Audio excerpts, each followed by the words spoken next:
with the thoughts of eternity and the judgment of God, and where sin will work out his end, which is death, and eternal death, and hell itself. And there's a need really to emphasize this, that this poverty is a very serious matter, because as we think of somebody poor in this world, we might have pity upon them. The phrase came to mind is poor dabs, which is a Welsh phrase. Oh, poor soul, poor dabs. Look at them. I feel sorry for them. I'll give them something. But there's something more to this poverty of ours.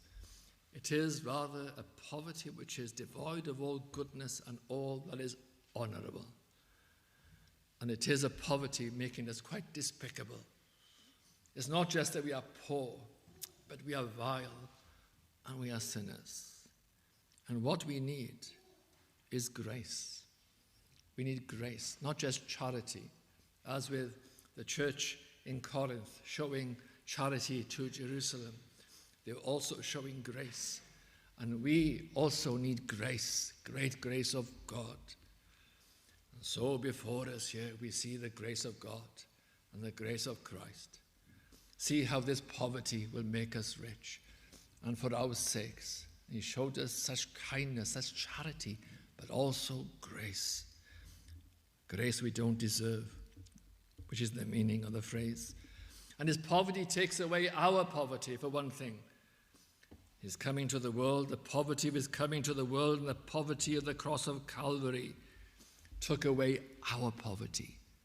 And that's the meaning, the heart of the meaning of this passage here, in this verse here. Pause here for a moment, because this is quite important. Our poverty, our vileness and our sins was put upon him. Our minus, you could say. As you think of plus and minus, our great minus was put on him. Our debts were placed on him. And on the cross of Calvary, because he was willing to be poor and knew poverty, became poor, there he indeed took on board our sins. Our sins were put upon him, and our debts were placed upon him. He received them all. The great weight of it all, he received on the cross of Calvary, and he suffered. And he suffered. And that, of course, is the great poverty he experienced in his spirit. He suffered, and he went down, you could say, went down with a weight into the grave and experienced the judgment of God. And the weight of God was upon him, and he experienced all this. He hit rock bottom, you could say, if you excuse such a phrase. But then we think of Psalm 40, which also refers to Christ, of the horrible pit and the miry clay. The horrible pit and the miry clay, all that he experienced. But then there's more. That his poverty also not only took away our poverty, but made us rich.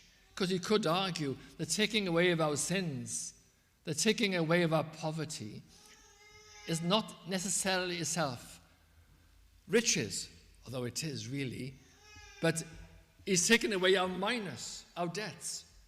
We haven't got anything to our account, but yes, we have.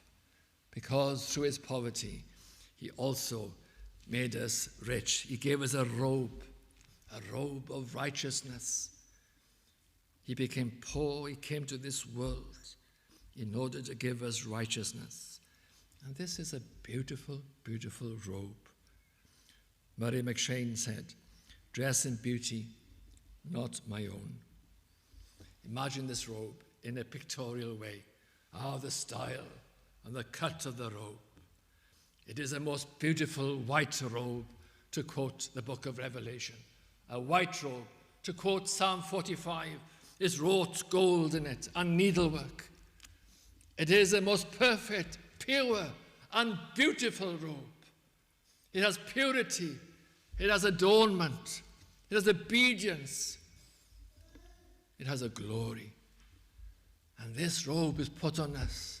My dear friends, we are rich already, with our poverty and our debts taken away, and then righteousness given to us. See it spiritually, my friend, that all our demerits, all our minuses are taken away. And that is something